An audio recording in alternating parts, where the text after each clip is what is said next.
Assessore, riportare in Veneto i cervelli in fuga, insomma un'impresa non da poco. Perché parliamo sempre dei cervelli che vanno via, allora questi cervelli in fuga a loro vogliamo dare la possibilità di avere un'alternativa e quindi anche di dire che il Veneto li è pronto a riaccogliere. E chi?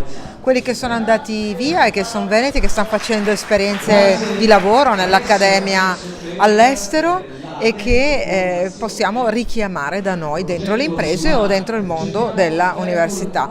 Dall'altra abbiamo guardato e abbiamo detto: ma chi ha start-up innovative nel resto del mondo vuol venire a raccontarci, a contaminare il nostro di mondo delle start-up, e quindi questa è la seconda. E la terza è l'area delle arti e della creatività, perché se è vero che l'Italia è forte nel suo export e nella sua internazionalizzazione proprio nell'ambito della creatività artistica e siamo il paese più bello del mondo, è giusto che chi ha fatto qualcosa di interessante all'estero possa venire a prestare il proprio cervello anche qui.